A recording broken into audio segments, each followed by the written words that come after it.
I had been in a relationship with my boyfriend for 3 years, but he didn't truly love me, he was just a strategist. His mission was to make me fall in love with him, then steal my protagonist aura for himself. When that happened, I would lose all memory of him, just as he wished. Once again, the first words I said to him were, "Excuse me, who are you?" My eyes no longer held any passionate love, only indifference and unfamiliarity, but he went crazy, repeatedly telling me how much we had loved each other. On Valentine's night, my boyfriend proposed to me. I was afraid of marriage, so I told him I needed time to think. He looked disappointed and said, "Are you going to reject me again? Lincoln, do you really love me?" I felt an overwhelming guilt and wanted to explain. But then, I overheard his conversation with another voice. "Great, host. Once you get rid of him, you can go to the hospital and accompany Beckett for Valentine's." Anyway, being with him was only to gain affection points, to take his main protagonist aura for little Beckett's treatment. But will this actually work? Nolan's figure was tall and slender, his presence calm and smooth like polished jade. The once carefree young man had grown composed and restrained. He said to me, "If only I'm the one trying, I'll get tired too. Let's break up." At the same time, he replied to that other voice, "He lacks love, he can't do without me. Only when he loses me will he learn to cherish. When he comes back to reconcile, the affection points will max out." Nolan's conversation with that unfamiliar voice echoed in my ears. I stood frozen, suddenly feeling a ringing in my ears. I even forgot to try to hold him back. I heard those words, yet it was as if I couldn't truly understand them. I had been with Nolan for 3 years. He had proposed twice before, and I wasn't ready, so I refused both times. Because I was afraid of marriage. But if I were to spend my life with someone, it would definitely be Nolan. So this time, I didn't refuse, I just wanted to think it over. I didn't expect him to bring up breaking up. What did he mean, that being with me was only to gain affection points? A sharp pain shot through my chest.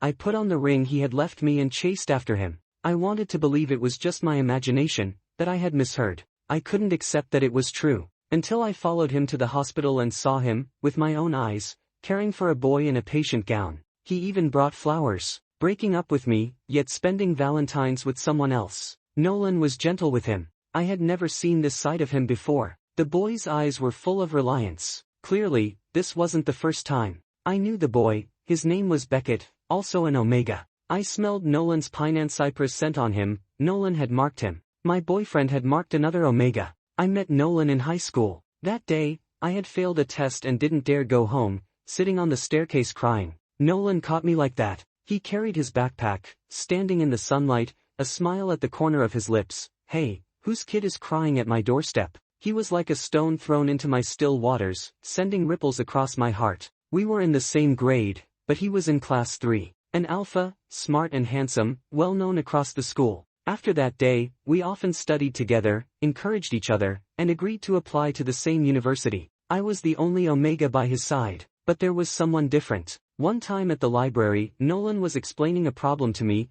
then suddenly stopped and stared out the window at a boy. The boy looked pale, wiped the tears at the corner of his eyes, and then walked away. Nolan's expression changed immediately. He stood up and chased after him. I had never seen him so anxious. He was gone for a long, long time. I waited in the library all day, and he didn't return or send a word. From that moment, I knew that boy was different. So I retracted my feelings and started treating Nolan only as a friend. Nolan seemed to realize this and explained, "He's Beckett. He used to be my neighbor. His health was weak, so he rarely went out. I just took care of him like a younger brother. We never had anything, you have to believe me." I believed him, and even felt happy. Because he would explain, it meant he liked me, even just a little. As everyone expected, after we got into the same university, we naturally became a couple. But it was all a lie. Now, standing at the hospital door, a cold dread gripped me, almost suffocating. From Nolan's conversation with that system, I realized I was the protagonist of this world, with a protagonist aura.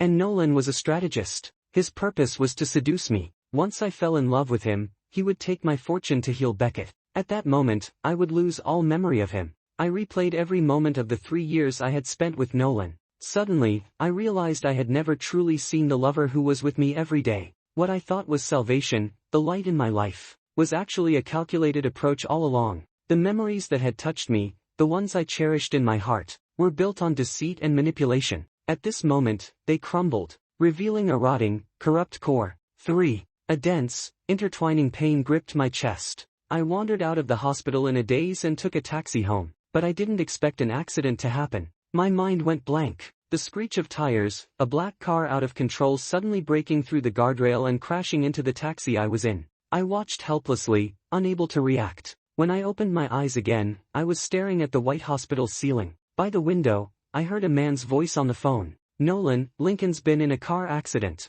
Where are you?" Whatever Nolan said, the man furrowed his brow and, in disbelief, asked, "Broken up?" The man was Weston, Nolan's friend. Nolan came from a middle-class family. Weston, on the other hand, was from an elite background, far wealthier than Nolan. They weren't from the same social circle, yet they had somehow become friends. I had only met Weston through Nolan. Then I heard Nolan speaking with the system again. "System, Lincoln isn't doing this on purpose, right? Making you worry, so you'll go back and comfort him." "Nolan, I won't soften. He needs to learn his lesson. I'll forgive him when he comes to reconcile with me." "System, yes, only after losing will he know how to cherish." A cold shiver ran through me. And yet, I found it laughable. He didn't rush to check on me after the accident. Instead, he arrogantly and confidently waited for me to go to him. The call ended. Weston turned and saw I was awake. He paused for a moment. Perhaps not wanting to upset me, he said gently, "Nolan's busy right now. He might take a while to get here. How are you feeling?" "Busy with what?" "Busy plotting to use me as a stepping stone for his Beckett. He wanted me to forget. And, coincidentally, I didn't want to remember him either." I stared at Weston, dazed. "Who's Nolan? Do I know him?" Weston froze for a few seconds, then asked again. "Nolan, you don't remember him? Should I?" Weston called a doctor, who said I might have selective amnesia from shock or trauma. He sat by my side, watching me silently, before finally speaking. "Do you remember me?" I nodded. "Yes, you're Weston." He sighed in relief. Then, as if recalling something, he looked at me with a subtle, probing expression. "Do you remember what our relationship is?" I paused. "Friends?" I didn't know how else to describe it. Probably just friends. A flash of disappointment crossed his eyes. He took my hand and said seriously, "You've forgotten. I'm your fiancé." "What?" Weston's appearance was striking. His cheek pressed against the back of my hand, long lashes lowered, eyes deep and unwavering. Full of affection, with a hint of grievance. He touched the ring on my finger, unapologetically claiming what wasn't his. "See, you're wearing this ring. How could you forget me?" Really? I had never seen someone so shameless. If my amnesia was real, maybe Weston could actually fool me. I didn't understand why he would do this. I first met Weston at a dinner Nolan had organized. Later, I discovered he was also my new boss at work. Whenever I faced trouble, he was always the first to appear. And this time was no exception. He seemed indifferent to Nolan's affairs but extremely attentive to everything about me. 4. I had only minor injuries. After a checkup, I was discharged the next morning. Weston casually brought me to his house, playing the role completely. He even staged traces of two people living together. 2 pairs of slippers, matching pajamas, matching toothbrush cups. Even my personal items from my old rental apartment were brought over. He gave me a new phone, deleting all content related to Nolan. The house had numerous photo frames filled with pictures of me, some alone, some with Nolan. Only Nolan had been removed. I stared at everything in awe, impressed by his meticulousness. Weston hugged me from behind. "Welcome home," he said. Every corner of the house bore my presence. It truly felt like my own home. He leaned against my shoulder, his chest pressed to my back, heartbeats clear against me. A faint, gentle scent enveloped me. I could sense his pheromones, warm yet commanding, intertwining with me. It felt like we had really been in love for years, on the verge of marriage. I pursed my lips. "Sorry, I don't remember any of this." "It's okay. You can start remembering from now on." 5. That night, after showering, I went to call Weston to come shower too. But I saw him seemingly messaging someone. He stared at his phone with a distant expression, his handsome face cold and slightly careless. "Weston?" At my voice, he immediately turned off the screen and smiled at me warmly. "Done showering?" I nodded. "Yeah, you go ahead." After he left, I unlocked his phone. He never put up defenses around me, so I knew his password, my birthday. I opened it and saw his chat with Nolan. "Nolan, how's Lincoln?" "Weston, he's upset." "Why did you break up with him?" "Nolan, we just had a conflict. I didn't really want to break up. I just wanted to toy with him a bit, so he'd know how to cherish me once he lost me." "Weston, let him stew a little longer then." "Nolan, I know. Can you watch him for me during this time?" "Weston, sure." I had expected to discover Weston's motives for approaching me, but instead I only saw him coaxing Nolan. He didn't tell Nolan about my amnesia, keeping it a secret. He even encouraged Nolan to keep toying with me longer. The intent was painfully obvious. I felt both amused and speechless. Then I heard Nolan and the system again. System, the host is amazing. Once the protagonist comes back to reconcile, the affection points will max out, and Beckett will be healed. Nolan, I know. As long as Beckett is cured, that's fine. He's already improving. I'll take him out for some fresh air in a couple of days. He didn't even glance at me after my accident. Yet he constantly focused on Beckett. For the person he liked, he trampled over my feelings without a second thought. The boy who once smiled at me on the staircase in high school, backlit and carefree, seemed to fade. Along with those memories, rotting away. That night, as I dozed off, I felt my ring being removed. A new ring replaced it. Weston knelt on one knee, reverently kissing my fingers. Let's get married. You said you'd marry me. What? I was stunned. My lashes trembled, but I didn't dare open my eyes. My mind raced, yet I couldn't recall a single memory of Weston. 6. Weston was a considerate lover. He seemed to know everything about me and would prepare all my meals. When I lingered in bed, he would gently kiss my cheek, lift me up, brush my teeth, and wash my face. These past few days, he worked from home. He even used his boss privileges to keep me at home as well. I knew the truth. He didn't want me going to the office and slipping up. Since I didn't need to go to work, I was happy to stay at home and act along with him. I thought it was just some whim of a wealthy young master, but he took it far more seriously than I did. Everything had to be done personally, even washing my personal clothes he insisted on doing himself. Every night, after I showered, he would wash the clothes I had changed out of, often very late. One morning, I got up to use the bathroom, but the light was still on. As I walked closer, the scent of alpha sake hit me strongly. Through the door crack, I saw Weston, tall and lean, removing clothes with a muscular grace, broad shoulder blades and a narrow, toned waist that made my pulse race. He buried the lower half of his face into my pajamas, greedily inhaling my scent. One hand moved in a way I couldn't see. His restrained breathing was sensually magnetic, teasing my eardrums. I was stunned. My face immediately flushed. He paused, as if sensing something. I covered my mouth, too embarrassed to look further, too shy to go to the bathroom, and silently climbed back into bed. My heart raced, slow to calm, until Weston returned, cold from the shower, and wrapped me tightly from behind, softly kissing the back of my neck. In front of me, he was always gentle and measured.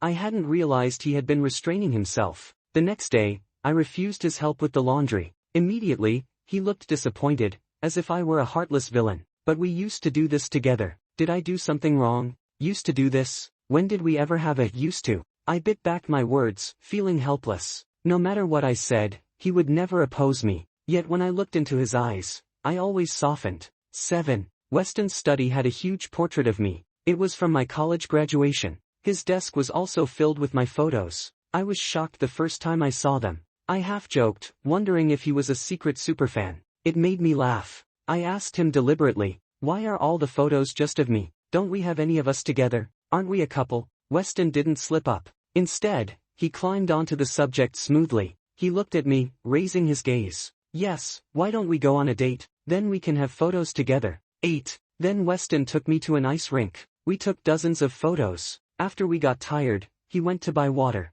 I sat resting, waiting for him, when I saw someone unexpected. Nolan and Beckett. Nolan had his hands on Beckett's waist, while Beckett's shy smile and posture leaned almost fully into Nolan's embrace. Anyone looking would think they were a couple. I didn't want to look anymore and turned away, but Nolan happened to glance up and saw me sitting in the corner. He furrowed his brow. Beckett noticed too. Nolan seemed to say something to Beckett, then skated toward me, a hint of disapproval in his eyes. "Lincoln, what are you doing here? Who told you I was here?" I froze and looked up at him. My eyes held no passionate love anymore, only indifference and unfamiliarity. "Hello, excuse me, who are you?" Nolan paused, as if unsure how to respond. Beckett followed him over. His delicate face smiled. "Lincoln, what a coincidence, you're here too. I'm feeling better lately, and Nolan brought me here. Are you alone?" He had always taken Nolan from me like this, gently and innocently. Because he was sick, everyone gave way to him, and Nolan only ever focused on him. I smiled faintly at Beckett. "What a coincidence. I came with my fiancé. Is this your boyfriend?" Beckett's smile froze, staring at me oddly. Nolan was also stunned, frowning. "What are you saying? Beckett and I are just friends." A trace of doubt flashed in my eyes. "Is that so? But didn't you mark him?" I could smell it. Nolan's expression changed slightly. Beckett isn't well. The doctor said he shouldn't use suppressants. I was just helping him. There's nothing between us. I kept my calm smile, as if I didn't care at all. I see. If this had happened before, I would have been heartbroken, questioning Nolan. But now, I felt nothing. Seeing my calm reaction, Nolan realized this wasn't the response he had expected. It was like two strangers' business. No jealousy, no sadness. He frowned, seeming as if he wanted to say something. 9. I'm back. Weston returned with the water just then. I looked at him, smiling warmly and happily, as if gazing at a deeply loved partner. Completely different from how I looked at Nolan. Weston. He opened the bottle for me, feeding me water with a practiced ease, stroking my head in a tender, indulgent way. Drink slowly. Are you rested? I nodded, holding him dependently. Yes. Nolan froze, tense and confused at the sight. He grabbed Weston's collar, gritting his teeth. What's going on? Weston, fiancé. What do you mean? Weston hadn't yet replied, so I pushed Nolan aside. I frowned at him. Sir, if you have something to say, speak properly. Don't lay a hand on my boyfriend. Nolan stared at the disgust in my eyes, stunned. He seemed almost incredulous. I had never looked at him like that. His jaw tightened, his gaze seemed absurd. Your boyfriend? System, host, it seems the protagonist only lost memory of you. Beckett's health has improved recently, affection points must be full. Mission accomplished. Nolan froze, his angry expression suddenly empty and confused. Only then did he realize. Nolan, mission, accomplished. System, yes. There's no progress left. Affection points reset. Mission completed because the protagonist forgot you. Nolan, understood. I straightened Weston's collar, ignoring Nolan. Weston looked at me intently, as if he could never get enough. After I adjusted his collar, he bent down and kissed me lightly. I blushed. What are you doing? Weston curved his eyes into a smile. Couldn't resist. Sorry. Let's go home. Nolan watched, fists clenching and unclenching. He seemed like he wanted to say something but swallowed it hard. I had forgotten him. He made me forget. It was what he wanted, as he wished. Before leaving, Weston looked at Nolan, completely unbothered by the earlier tension. Relaxed and natural, he said. Lincoln and I will head home first. You two enjoy yourselves. Then he held my hand and began to leave. Nolan, unusually, called after us, his face dark, a forced smile toward Weston. Weston, since we ran into each other, let's have dinner together. Weston turned to him casually. Sure. 10. We discussed which restaurant to go to. Nolan suggested, why don't we go for Sichuan cuisine? My boyfriend and I used to go there often. He said it while looking at me, as if expecting it to pique my interest. Both Nolan and I liked that restaurant. Actually, I didn't really care for it. I only said I liked it because Nolan did. Weston shook his head. No, if we're all eating together, it has to suit everyone's taste. Lincoln doesn't eat spicy food. Nolan paused, furrowing his brow at me. Impossible. I nodded. It's true. My stomach isn't good, and if I eat too spicy, I need medicine. Nolan's jaw tightened, as if recalling something. We had eaten Sichuan cuisine together many times. Not every time could I sneak medicine without him noticing. Sometimes he saw and didn't care. Now he realized I had always been accommodating his tastes. The fact that I didn't eat spicy food, he had only learned it from others. His expression froze briefly, face darkening, fists tightening unconsciously. We went to a Japanese restaurant instead. 4 of us sat across from each other. The food was excellent. Weston fed me this, then that, attentively. Nolan watched, his face turning green with envy. Beckett noticed Nolan's reaction and looked displeased himself. When we had been together, even as Nolan and I were a couple, he only ever focused on Beckett. Sometimes a single word from Beckett could make Nolan abandon me to attend to him. Beckett forced a smile and asked, when did you two get together? I didn't even know. Nolan looked at us in surprise. Weston smiled lightly. Lincoln recently had a car accident and lost some memories. It doesn't matter when we started dating. What matters is that we're going to get married. We'll spend our lives together, and we'll definitely invite you to the wedding. Nolan sneered. Since he's lost his memory, you've only been together a few days. Isn't getting married a bit fast? I linked arms with Weston, smiling gently, eyes full of trust and dependence. I love Weston. I want to marry him. That's enough. Nolan's gaze snapped to me, jaw twitching, deep eyes dark with stormy emotion. What? He knew how terrified I was of marriage. I had even rejected his proposals twice, but after only a few days with Weston, I was willing to marry him. Weston froze, then slowly looked at me, as if realizing something. He met my gaze, smiled genuinely, and squeezed my hand, then looked at Nolan and Beckett. Wishing you both happiness as well, he said sincerely. Nolan's face darkened further. His low voice carried strong displeasure. Beckett and I aren't like that. We're just friends. It was as if saying he and Beckett were a couple would insult him. His tone strongly denied any connection. Beckett paled, biting his lip, silent. Weston feigned surprise. Friends? Friends mark each other? Oh, I see. Sorry, I misunderstood. No truly innocent friends would mark each other. Nolan's explanation was weak and unconvincing. Beckett couldn't maintain his composure. Nolan, I'm tired. I want to go back. Nolan's expression remained stern, seemingly unaware of Beckett's feelings. I'll call a driver for you. Beckett pursed his lips, then sighed angrily. No, I'll go back myself, and stomped off, clearly upset. Previously, Nolan would have rushed after him immediately. This time, he only frowned and didn't follow. Instead, he looked at me, hesitant, with a restrained expression. I guessed he fancied himself the tragic male lead. Lincoln, wait, I have something to tell you. He stood and left to follow Beckett. Who's waiting for him anyway? What a performance. I rolled my eyes inwardly. I turned to see Weston, looking a little hurt. Do you care about him? Weston, with his noble features, lowered his lashes and looked at me pleadingly, like a small abandoned puppy. I quickly denied it. No, not at all. I was just asking casually. I don't even know him. Hearing that, Weston brightened instantly. One sentence could turn his clouds into sunshine. Shall we go home? Yes. 11. Weston could stay at home with me for a few days, but long-term wasn't feasible. I didn't want to stay home constantly either. Mainly, it felt like Weston was getting clingy,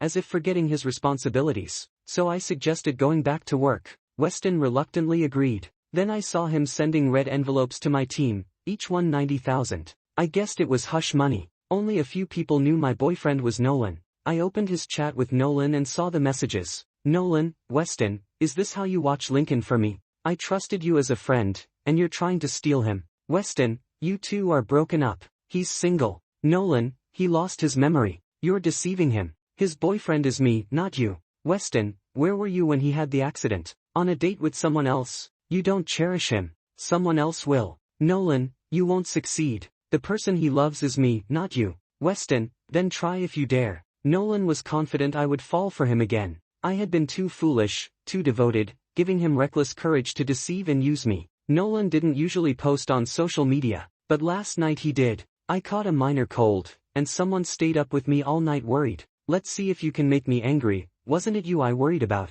The picture showed Nolan sleeping, side profile visible. Beckett had posted it using Nolan's account. That night, Nolan asked me to wait, but stayed with Beckett instead. If I had believed him, I would have waited foolishly. Probably until sunrise, no one would have come. Between Beckett and me, Nolan always chose Beckett. Because I craved love, couldn't let go, he assumed I would always wait. I was never his first choice. My love gave him power over me. Now, I could take it back whenever I wanted. 12. After several days off, I finally returned to my post at work. Weston hadn't come to the office in a while and was busy today, so I headed home on my own after work. He kept messaging me, whining about how busy he was, saying he missed me and wanted to come home. I sighed and sent him a message to comfort him. Focus on your work. I'll be at home waiting for you. Weston replied, okay, I'll be there soon, followed by several cute kissing emoji stickers. Adorable. As I prepared to leave the office, I didn't expect to run into Nolan, waiting for me downstairs. He was strikingly handsome, naturally deep-set eyes, and a presence that drew attention. A few people had already paused to look at him, but he only focused on me. Lincoln, we need to talk, he said. I could guess what he wanted to say, but I wanted to watch his performance. We went to a cafe. He began by apologizing. Sorry, something urgent came up at home last night, I couldn't leave. You must have waited a long time, right? Urgent? To stay with a sick Beckett? I smiled slightly. You're overthinking. We're not really close, are we? Why would I wait for you? Nolan's expression stiffened. His gaze fell on the ring on my finger, lips curling slightly. Well, it's fine you didn't wait. Lincoln, you're still wearing this ring. I glanced at it. We're not close. This is a proposal ring from my boyfriend. What does it have to do with you? Nolan looked up at me. Because I'm the one who gave it to you. It has our initials inside. We're the ones meant to marry. Weston tricked you. He listed our shared memories as proof that we had been together. I stayed calm and asked, you claim to be my boyfriend. What proof do you have? Do you know my hobbies, tastes, habits? Nolan froze for a few seconds, silent. He didn't know any of that. He didn't even have our photos on his phone. I said lightly, if you don't know anything about me, how can you claim to be my boyfriend? Nolan's expression hardened. Why are you being so aggressive? I'm doing this for your own good. I don't want you to be deceived. Weston isn't your boyfriend, it's all false. I asked, if that's true, why did you mark another Omega? He frowned. I told you, it's because. I interrupted, would you accept it if your boyfriend was marked by another Alpha? A marked Omega becomes dependent on the Alpha's scent, you should know that. Having a boyfriend and marking other Omegas, wanting both ways. His intentions were clear. Nolan's face darkened. I lost interest in his rambling and handed the ring to him. Also, this ring doesn't even have the initials you claimed. I'm very happy with my boyfriend. Please don't disturb us again. The ring looked similar to Nolan's but had subtle differences. No initials were engraved inside. He stared at it, lips tight, silent. I turned to leave but heard the system's voice. System, this ring is from the main character Alpha. Weston is the main Alpha, Lincoln's destined partner. This is the engagement ring he gave Lincoln. Nolan's expression darkened. Wasn't he supposed to be abroad? Why is he back? System, perhaps my energy was insufficient, so he returned. But it's fine. Our mission is complete. I paused mid-step. Destined partner? Weston is my destined partner. 13. As I exited the cafe, Weston rushed up. His hair was slightly messy, his expression anxious, dusted with the commute. He stopped abruptly when he saw me. Lincoln. His lashes trembled, lips pressed thin, as if afraid. I guessed why he had come. He had heard I left with Nolan and ran over, worried I might stay with him. Yesterday, he had boldly challenged Nolan, yet now he seemed helpless. Any hint of trouble, and he rushed here, afraid I would fall back into Nolan's arms. I smiled wryly. Why are you here? I missed you. Let's go home together. Weston came closer, holding my hand tightly, glancing at Nolan behind me, his face cold and fierce. Please don't casually meet my boyfriend. He doesn't know you. Next time, don't blame me for being rude. Nolan scoffed, his cold eyes meeting Weston's. You're just nervous. Weston gripped my hand tighter, like guarding a stolen treasure, intimidating any rival. Love made him cautious. Despite his confidence, he wasn't as secure as he appeared. I felt a pang of tenderness and squeezed his hand, giving him courage. Then I looked at Nolan with cold eyes. Weston is right. I won't meet you again. Don't come looking for me. I tugged Weston's hand. Let's go home. He paused, then looked down at me, eyes sparkling in a few short seconds. Okay. Nolan watched us silently, a mix of disbelief and confusion. He seemed to realize for the first time that I was no longer the obedient person who always waited behind him, ready at his command. Nolan clenched his fists, a wave of panic rising. Nolan, is there any way for Lincoln to regain his memory? System, why? If he regains his memory, he'll come back to you. Beckett would definitely be upset. Nolan, I'm just asking if there's a way. I won't complete the task if he remembers me. If he doesn't forget, Weston wouldn't have a chance. System, sorry, host. The deal is irreversible. You wish to do anything for Beckett's recovery. This is what you wanted, isn't it? Nolan froze, staring at the backs of me and Weston as we left. Fists clenched, veins bulging. He opened his mouth but couldn't say a word. 14. Back home, Weston kept looking at me with stars in his eyes. Tender, full of affection. I felt a little uneasy under his gaze. What are you staring at me for? I asked. Caught, he actually looked a little shy. I don't know. I just want to watch, he admitted. Kind of cute. Well, if he wants to look, let him. I glanced at the ring on my finger, remembering what Weston had said that night about us getting married. I looked at him seriously. Have we met before? Weston paused, surprised, a mix of joy and awkwardness in his eyes. You remember? It seemed we had indeed met before. Unfortunately, I didn't remember. Weston looked at my confused expression and seemed to understand. We have met, but we were both very young then. I grew up in Chingla village, living there as a child. Weston's grandmother loved rural life and had chosen our village. Weston came along, the young master experiencing village life. I was a Real village kid. I laughed at him as he carefully walked through the mud. He frowned, his delicate face full of impatience, looking up at me. I got so distracted I slipped off a tree, landing hard on my bottom. Weston laughed, and I couldn't help but laugh along, despite the pain. We started playing together often. Many children wanted to play with him because he was handsome, but he only wanted to play with me. We promised to stay best friends forever. Weston asked, what about when we grow up and get married? I frowned, serious. Then we'll get married. That way, we're still best friends. Okay, pinky promise. I promise I'll marry you. I'll wait for you. Those were very happy times. But later, Weston didn't come to find me for a long time.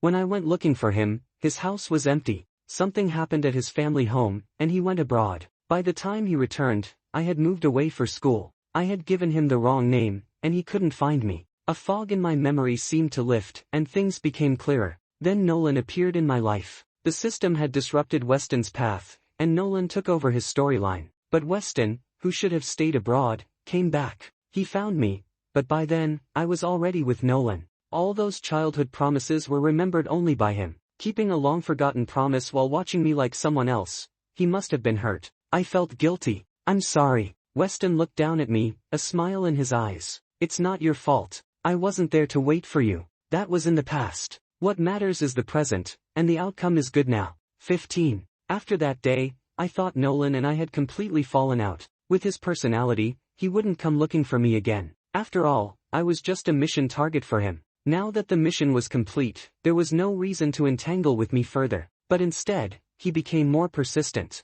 He came to the office, sent mutual friends to persuade me, claiming we were a couple and reminding me of how much we had loved each other. Proving that he and I had been together would have been simple. I already knew everything, but I pretended not to believe him. No matter what evidence he presented, I refused to acknowledge it. Nolan, who had once been proud and dismissive of me, suddenly became clingy and persistent toward an ex. Weston drove him away a few times, yet he seemed desperate to stay by my side at all times, watching me. I learned from Nolan's conversations with the system that Beckett had thrown several tantrums because of all this. But this time, Nolan didn't try to soothe him. He felt that Beckett was recovered, and that I had forgotten him because of Beckett. Already annoyed, facing a demanding Beckett was even more intolerable, until Beckett's condition relapsed. It was said to be serious. I hadn't seen Nolan for a few days, which was rare. 16. We met again a week later. After work, I came home to find Nolan waiting outside my door. He looked worn, dust-streaked and exhausted, his usual spark gone,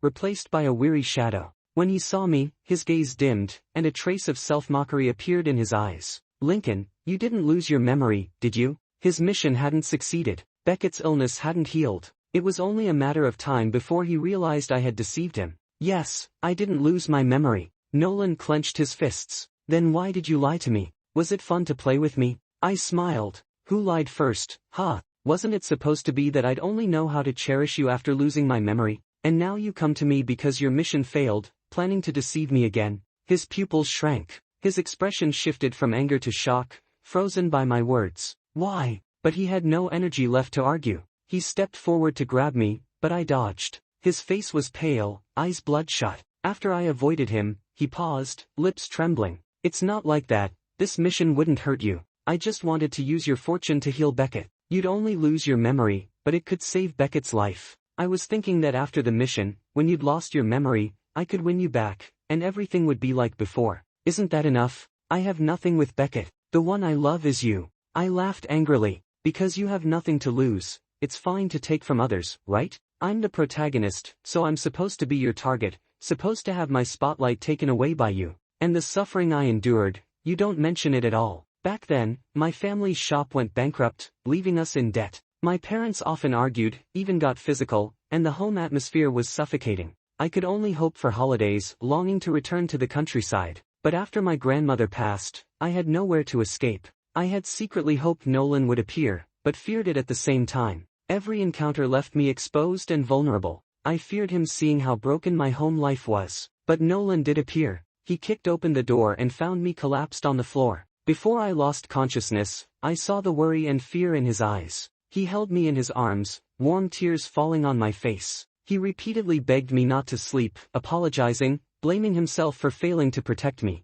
He saved me. Like a beam of light cutting through the dark, decaying floor, shining on me hiding below like a mushroom. I've never forgotten it, so I could forgive Nolan for many things. No matter what he did, leaving me, loving me less, I could ignore it and continue to love him. But that was false. It was only because Nolan had the redemption script. He waited outside the door, listening to me being hurt, and only called for help when it went silent. Beckett, though ill, had loving family and friends who coddled him. I envied him, always had. I said, without the protagonist's aura, I probably wouldn't have survived. If that's the cost of being the protagonist, I'd rather not be one. You're right. I lack love. You know how important you are to me, yet you still choose to threaten me with leaving, to use me, Nolan said. My suffering became his weapon, a blade aimed at me. I looked at him, sarcastic. Is this your love? That's disgusting. I don't need it. Give it to someone else. Nolan froze, his back slightly bent. The dull pain surging through him made it hard to stand.